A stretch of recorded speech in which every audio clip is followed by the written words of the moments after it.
सभी प्यारे बच्चों को नमस्कार। कोयल एंड पेट्रोलियम चैप्टर हम पढ़ते हुए आ रहे हैं। एक पार्ट हमने पहले कंप्लीट कर लिया, तो उसमें हमने नेचुरल रिसोर्सेज के बारे में पढ़ा था और कोयल के बारे में पढ़ा था कि कोयल की बनने की प्रक्रिया क्या है, वो सब हमने जाना था। आज ये इस चैप्टर का सेकेंड पार्ट है and most probably we will finish this chapter in this video. Second part ये हम बना रहे हैं आज। तो आज जो हम बात करेंगे वो हम बात करेंगे पेट्रोलियम के ऊपर कि पेट्रोलियम क्या है। ठीक है, जनरली क्या होता है, पेट्रोलियम शब्द आते ही हम पेट्रोलियम को पेट्रोल मान लेते हैं, लेकिन ऐसा नहीं है। ऐसा नहीं है। क्यों? क्योंकि पेट्रोलियम में पेट्रोल भी आता है, डीजल भी आता है, इवन नेचुरल ऑयल भी आते हैं, उसमें वैक्स भी आता है, मतलब बहुत सारी चीज़ों का एक मिक्सचर है, एक मिश्रण है, वो पेट्रोलियम है। तो सबसे पहले अपना ये डाउट आप क्लियर कर लीजिए कि petroleum is not a petrol.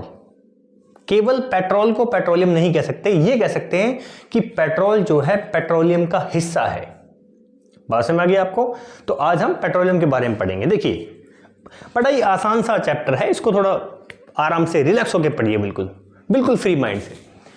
Petroleum मैंने यहां शब्द लिखा है, जो पेट्रोलियम शब्द है ये एक्चुअल में दो शब्दों से मिलकर बना है, एक पेट्रा और एक ओलियम। तो पेट्रा प्लस में ओलियम, पेट्रोलियम। क्लियर है बात? इस पेट्रा का मतलब होता है रॉक, रॉक बोले तो चट्टान, ठीक है, पहाड़। ओलियम मतलब ऑयल, मतलब कि एक ऐसा ऑयल जो हमें चट्टानों से मिल रहा है। और ये चट्टान कैसे बनी, ये पेट्रोलियम कैसे बना, वो सब हम इसमें आगे डिटेल में जानेंगे। तो सबसे पहले आपको मीनिंग क्लियर हुआ कि पेट्रा प्लस ओलियम। पेट्रा मतलब कि रॉक, ओलियम मतलब कि ऑयल। ऐसा ऑयल जो हमें रॉक से अर्थात चट्टानों से मिल रहा है, ठीक है, उसको हम बोलते हैं पेट्रोलियम। कहानी लगभग वैसी ही है जैसे हमने कोल में पढ़ा था। ठीक है, आगे देखिए, इसको मैंने लिखा AKA। AKA का मतलब होता है also known as, short form में AKA बोलते हैं। तो इसी पेट्रोलियम को हम क्रूड ऑयल भी बोलते हैं, कच्चा तेल। क्रूड ऑयल मतलब कच्चा तेल। अब उस कच्चे तेल में बहुत सारी चीज़ें होती हैं, उसमें डीजल भी है, उसमें पेट्रोलियम भी है, उसमें पैराफिन वैक्स भी है, उसके अंदर नेचुरल गैस भी है, नेचुरल ऑयल भी है। तो उन सभी चीज़ों को हम क्या करते हैं, फिर बाद में अलग अलग करते हैं। जो हमें काम की, हमें पेट्रोलियम चाहिए तो उसको पेट्रोलियम अलग कर लेंगे। हमें जैसे हमने कोयले की प्रोसेसिंग करके उससे हमने कोल तार बनाया था, कोक बनाया था, और हमने उसमें कोल गैस बनाई थी, है ना, अलग अलग चीज़ें कोल। तो ऐसे ही पेट्रोलियम से हम अलग अलग चीज़ें निकालते हैं। ठीक है बच्चों, तो ये क्या है, इसको क्रूड ऑयल भी बोलते हैं। तो पेट्रोलियम क्या है, एक मिक्सचर ऑफ वेरियस फ्रैक्शन। इसमें बहुत सारे फ्रैक्शन मतलब बहुत सारी चीज़ें होती हैं। इस पेट्रोलियम के टुकड़े हैं, इस पेट्रोलियम के हिस्से हैं। क्या क्या है, उसमें पेट्रोल भी है, उसमें डीजल भी है, उसमें लुब्रिकेंट्स भी हैं, उसमें वैक्स भी है, और भी बहुत सारी चीज़ें हैं, उसमें विटामिन्स भी हैं, बहुत सारी चीज़ें इसमें सारी होती हैं। तो अब मैं इसकी बनने की कहानी आपको मैंने यहाँ समराइज वे में लिखी है। जो ये पैराग्राफ छोटा सा लिखा हुआ है, इसमें पेट्रोलियम के बनने की कहानी लिखी हुई है। ठीक है, क्या हुआ था, पहले मैं इसको समझा देता हूँ, पहले जो लिखा हुआ है उसको मैं समझा देता हूँ। It was formed from organism living in the sea. Petroleum किससे बना है? उन ऑर्गेनिज्म से बना है, उन जीवों से बना है जो कहाँ रहते थे, समुद्र में, अर्थात समुद्री जीवों से बना है पेट्रोलियम। जैसे कि पेड़ पौधों से कोयला बना था ना, ऐसे यहाँ समुद्री जीवों से क्या बना है, पेट्रोलियम बना है। ठीक है, एज दे डाइड, जैसे जैसे जो समुद्री जीव थे वो मरे, their bodies settled at the bottom of sea. तो उनकी जो बॉडी थी, जो उनका जो शरीर था समुद्री जीवों का, वो समुद्र में नीचे तल में वो इकट्ठे होने शुरू हो गए और वो जमना शुरू हो गए। ठीक है, आगे क्या हुआ, and got covered with layers of sand and clay. और धीरे धीरे उनके ऊपर मिट्टी और क्ले वगैरह, ठीक है, और बालू मिट्टी वगैरह ये जमती हुई चली गई। ठीक है भाई, समुद्र है, समुद्र में तो रेत भी है, बहुत सारे जीव भी हैं। तो जो समुद्री जीव जब मर के वो बॉटम में सेटल हो गए और उनके ऊपर बहुत सारी मिट्टी की परतें चढ़ गई। कहानी समझ में आ रही है? अब क्या हुआ, ओवर मिलियंस ऑफ ईयर्स, ये एक दिन की प्रक्रिया नहीं है, जैसे मैंने कोयले में समझाया था। मिलियंस ऑफ ईयर्स के बाद में क्या हुआ, एब्सेंस ऑफ एयर, भाई नीचे हवा तो जा नहीं पा रही, ऑक्सीजन तो प्रॉपरली जा नहीं पा रही। ठीक है, हाई टेम्परेचर, टेम्परेचर बहुत ज़्यादा बढ़ गया, जैसे जैसे वो दबते हुए चले गए। And high pressure, high temperature, high pressure और एब्सेंस ऑफ एयर, तो वो क्या हुआ, वो transformed the organism into petroleum and natural gas. उससे क्या हुआ, जो जीव थे समुद्र के अंदर वो बहुत ज़्यादा प्रेशर से, बहुत ज़्यादा तापमान से, टेम्परेचर से और एयर की एब्सेंस की वजह से समुद्री जीव जो समुद्र में नीचे दब गए थे उसमें क्या है, उसके ऊपर धीरे धीरे मिट्टी की परतें चढ़ती हुई चली गई और धीरे धीरे ये मिट्टी की परतें वो चट्टान के रूप में बन गई, पहाड़ के रूप में बन गई वो, ठीक है। तो अब रिफाइनिंग के बारे में बात करते हैं। सबसे पहले आप ये देखिए, ये आप डायग्राम देख पा रहे हैं, इसमें ये दिया हुआ है कि कैसे पेट्रोलियम और नेचुरल गैस और जो समुद्र का जो पानी है वो पानी मतलब किस तरीके से जो है इसका विवरण है। इस डायग्राम में आप देखिए, आपको ऊपर जो नजर आ रही है वो है कैप रॉक। कैप रॉक मतलब ऐसी चट्टान जिसमें कोई पोर्स ना हो, जिसमें छेद ना हो। अगर छेद होंगे तो जो पेट्रोलियम है, आप जानते हैं अगर पेट्रोल को डीजल को हम खुला छोड़ते हैं तो वो धीरे धीरे धीरे धीरे उड़ता रहता है, आप जानते हैं इस बात को, तो वो सारा उड़ जाएगा। तो इस वजह से वो कैप है उसके ऊपर। इस कैप रॉक का मतलब ऐसी चट्टान जिसमें कोई छेद ना हो, मतलब कि कैपिंग की हुई है, कवरिंग की हुई है।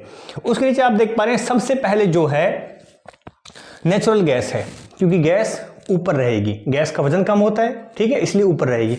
उसके बाद में ऑयल है, ऑयल मतलब पेट्रोलियम, ठीक है। उसके नीचे वाटर है, ठीक है। आप जानते हो ऑयल जो है पानी से हल्का होता है। आप कभी देखना नॉर्मली पानी में जब आप तेल डालते हो तो वो तेल ऊपर ही ऊपर तैरता रहता है। कारण क्या है, क्योंकि तेल का वजन पानी से कम होता है, इस वजह से ऊपर तैरता रहता है वो। तो जो नीचे हैं वो रिजर्वियर रॉक है।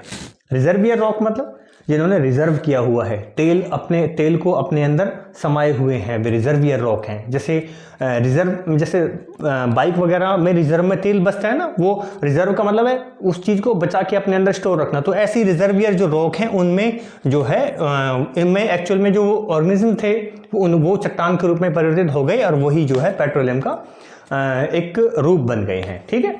डायग्राम आपको क्लियर हो गया। और इसी में ये वेल बनाए हुए हैं, वेल मतलब ऊपर आप देख पा रहे हैं इसमें डायग्राम में मशीनरी लगी हुई है और पाइप के थ्रू उसी चट्टान में हमने जो है वो जैसे ट्यूबवेल करते हैं नीचे, ठीक है, गड्ढा खोद के हम मतलब पाइप लाइन नीचे पाइप को नीचे ले जाके उसमें से पानी निकालते हैं, बोरवेल वगैरह करते हैं। तो ठीक उसी प्रकार से यहाँ भी बोरवेल वगैरह बनाए हुए हैं, तेल के कुएं जो बनते हैं इस तरीके से इसमें दिखाया हुआ है। अब रिफाइनिंग की बात करते हैं। रिफाइनिंग मतलब मैंने आपको कहा कि जो पेट्रोलियम है वो बहुत सारी चीज़ों का मिश्रण है, बहुत सारी चीज़ें उसमें शामिल हैं और हमें अलग अलग चीज़ें चाहिए। भाई वैक्स का अपना एक अलग यूज़ है, डीजल का अलग यूज़ है, पेट्रोलियम का अलग यूज़ है, हर चीज़ का अपना एक अलग यूज़ है। तो उनको हमें अलग अलग करना है। जो कच्चा तेल जो धरती में है उसको बाहर निकालना, उस क्रूड ऑयल को अलग अलग करना, उसके कॉन्स्टिट्यूएंट्स को, उसके फ्रैक्शन को अलग अलग करना, उसको हम बोलते हैं रिफाइनिंग। यही बात मैंने यहाँ लिखी है, the process of separating various fraction. जो पेट्रोलियम के डिफरेंट भाग हैं, डिफरेंट पार्ट्स हैं, फ्रैक्शन है जो उसके फ्रैक्शन क्या क्या है, पेट्रोल है, डीजल है, एलपीजी मतलब कि लिक्विड पेट्रोलियम गैस जो हम घर पे खाना बनाते हैं ना वो एलपीजी है, केरोसिन मिट्टी का तेल, पहले स्टोव वगैरह जलाते थे, लैंप वगैरह जलाते थे, ठीक है। लुब्रिकेटिंग ऑयल लुब्रिकेशन के लिए काम में आता है, जो कि फ्रैक्शन को कम करते हैं, जो फ्रिक्शन होता है, फ्रिक्शन घर्षण उसको कम करता है। जैसे कि मोबिल ऑयल वगैरह जो बाइक में डलता है, कार में डलता है ना, बड़ी बड़ी मशीन में डलता है लुब्रिकेशन देने के लिए। पैराफिन वैक्स, वैक्स से कैंडल वगैरह बनती हैं, वैसलीन वगैरह बनती हैं, ऑइंटमेंट्स वगैरह बनते हैं। विटामिन, विटामिन एक टाइप का जैसे कोलतार होता है ना, ऐसा ही एक पार्ट होता है जो कि पेट्रोलियम का ही एक अवशेष होता है और वो आजकल जो है वो सड़क निर्माण में यूज किया जाता है बिटुमेन, ठीक है। पहले कोलतार यूज करते थे, आजकल मोस्टली बिटुमेन को यूज किया जाता है। ऑफ पेट्रोलियम, तो पेट्रोलियम के जो डिफरेंट पार्ट है, पेट्रोलियम के अंदर क्या क्या है, पेट्रोल है, डीजल है, एलपीजी है, केरोसिन है, लुब्रिकेटिंग ऑयल है, पैराफिन वैक्स है, बिटुमेन है। इनको अलग अलग करना, इनकी रिफाइनिंग करना, उसी को बोलते हैं रिफाइनिंग ऑफ पेट्रोलियम। बात समझ में आ गई, क्लियर है बात। आगे देखिए, अब पेट्रोकेमिकल्स, जो पेट्रोलियम प्रोडक्ट होते हैं, चाहे वो एलपीजी हो, चाहे वो डीजल पेट्रोल हो, उससे कुछ और इंपॉर्टेंट सब्सटेंस बनाए जाते हैं और उनका बहुत सारी जगह पे यूज होता है, अलग अलग इंडस्ट्रीज में, जैसे कि पेंट इंडस्ट्री में, प्लास्टिक इंडस्ट्रीज में यूज होता है, ठीक है। और ड्रग एंड कॉस्मेटिक इंडस्ट्री में यूज होता है उसका, अलग अलग जगह पे उसका डिटर्जेंट बनाने में। तो वो केमिकल जो कि पेट्रोलियम से निकाले जाते हैं, ऐसे केमिकल जो पेट्रोलियम से बनाए जाते हैं, उसको हम बोलते हैं पेट्रोकेमिकल्स। ठीक है, आपने ओवरऑल ये जाना कि पेट्रोलियम जो है वो बहुत ही इंपॉर्टेंट है। पेट्रोलियम मतलब कि पेट्रोल से कार वगैरह, स्कूटर वगैरह, बाइक वगैरह चलती हैं। डीजल से जो हैवी व्हीकल्स होते हैं, ट्रक है, ठीक है, जो बड़े बड़े जो बसें वगैरह हैं वो सब डीजल से चलती हैं। एलपीजी का यूज़ हम डोमेस्टिक पर्पज से यूज़ करते हैं खाना वगैरह बनाने में। कैरोसिन का यूज़ स्टोव वगैरह में करते हैं। तो आपने ओवरऑल ये देखा कि पेट्रोलियम का यूज़ बहुत ज़्यादा है, और पेट्रोलियम जो हमें नेचुरली जो मिलता है वो ब्लैक कलर का एक लिक्विड की फॉर्म में मिलता है। तो जैसे सोना बहुत कीमती है हमारे जीवन में, ठीक उसी प्रकार से ये पेट्रोलियम है वो भी बहुत ही ज़्यादा कीमती है, बहुत ज़्यादा इसका एक अमूल्य योगदान है। इसीलिए इसको हम बोलते हैं black gold. Petroleum is also known as black gold. बात समझ में आ गई? पेट्रोलियम के बाद में अब हम बात करते हैं नेचुरल गैस के बारे में। सेम प्रोसेस है, वहीं उसी तरीके से नेचुरल गैस बनी। मैं आपको डायग्रामेटिक रूप से पहले समझा चुका हूँ नेचुरल गैस के बारे में, किस तरीके से उसको हमने जो है पृथ्वी में उसकी बनने की प्रक्रिया क्या थी, पढ़ा था आपने पेट्रोलियम में। वही सेम चीज़ है, नेचुरल गैस को अलग नहीं है। नेचुरल गैस भी कह सकते हैं कि पेट्रोलियम की तरह ही है। ठीक है, अब देखिए नेचुरल गैस के बारे में लिखा है, naturally occurring mixture of gaseous hydrocarbon. Gaseous hydrocarbon मतलब कि ऐसे हाइड्रोकार्बन जो गैस की फॉर्म में है, उनका मिक्सचर होता है। और उसमें भी मेनली कौन सी होती है? मीथेन होती है। मीथेन का फॉर्मूला होता है बच्चों CH4, मतलब कि एक कार्बन की 4 वैलेंसी होती है। एक कार्बन अपने साथ 4 चीज़ें जोड़ सकता है, एक एक वैलेंसी वाली। तो 1 2 3 और 4, एक हाइड्रोजन यहाँ, एक हाइड्रोजन यहाँ पर, एक यहाँ पर और एक यहाँ पर। तो इस तरीके से जो है ये CH4 मीथेन। लगभग 95% मीथेन होती है किसमें? नेचुरल गैस में। क्लियर है बात? अब देखिए, it is a fossil fuel energy source. Fossil fuel जानते हैं भाई, क्योंकि जीव जंतुओं से जो फ्यूल बना है उसी को हम फॉसिल फ्यूल बोलते हैं। Natural gas reserve are found deep inside the earth near by coal and crude oil. जैसे कोयला मिल रहा था बहुत ज़्यादा गहराई में धरती में, बहुत ज़्यादा ही डीप धरती में, उसी प्रकार से नेचुरल गैस की जो भंडार है हमें वो वहाँ रिजर्व जो है उनके हमें मिलते हैं।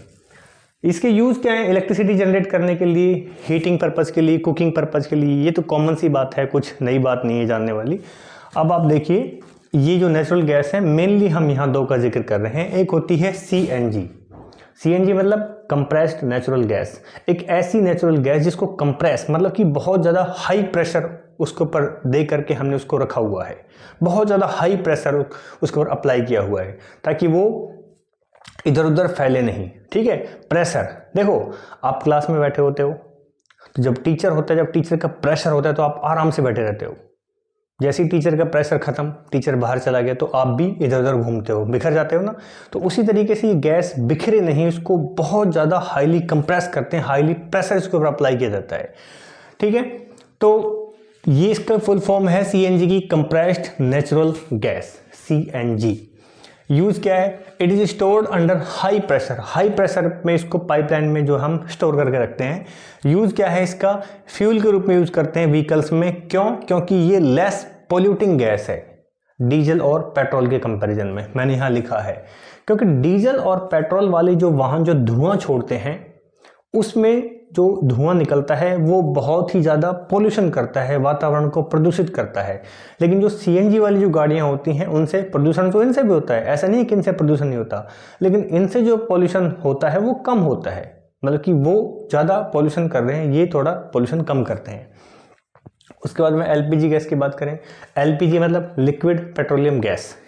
LPG लिक्विड पेट्रोलियम गैस, इसको हम कुकिंग पर्पज़ के लिए यूज़ करते हैं। ठीक है, जो नेचुरल गैस के भंडार हमारे देश में देखने को मिलते हैं वो मेनली त्रिपुरा में, राजस्थान में, महाराष्ट्र में, और कृष्णा और गोदावरी नदी का जो बेसिन है, कृष्णा और गोदावरी नदी का जो बहाव क्षेत्र है वहाँ पर जो उसका जहाँ पे वो नदी खत्म होती है उस एरिया में जा कर के ज़्यादा हमें ये पेट्रोलियम वाले भी और नेचुरल गैस वाले भी ये हमें मिलते हैं। एक और आपके साथ में जानकारी साझा करना चाहूँगा। सबसे पहले 1859 में, 1859 में USA में एक जगह थी, यूनाइटेड स्टेट्स ऑफ अमेरिका में, अमेरिका के अंदर एक जगह थी पेंसिल्वेनिया। पेंसिल्वेनिया नाम की जगह पर सबसे पहले पेट्रोलियम के जो भंडार थे उनका पता लगा था। आप कहोगे कि आपने वर्ल्ड के बारे में बता दिया लेकिन आपने अपने देश के बारे में बताओ, हमारे देश में कहाँ हुआ था? तो हमारे देश में असम में सबसे पहले पेट्रोलियम का पता लगा था। कब? जस्ट 8 साल बाद में। अमेरिका में पता लगा 1859 में, 1859 में। उसके करेक्ट 8 साल बाद में अर्थात 1867 में, 1867 में हमारे यहाँ पर असम जो राज्य है ना, ठीक है, नॉर्थ ईस्ट में असम राज्य में एक जगह है मैकम, MAKUM, मैकम नाम की जगह पर सबसे पहले पेट्रोलियम के भंडार जो है पता लगे थे। तो आपको ये बात क्लियर हो गई होगी, हमारे देश में पेट्रोलियम के भंडार सबसे पहले 1867 में असम राज्य में मैकम नाम की जगह पे पता लगे थे।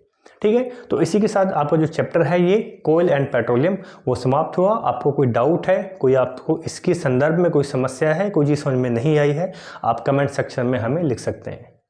Thank you very much.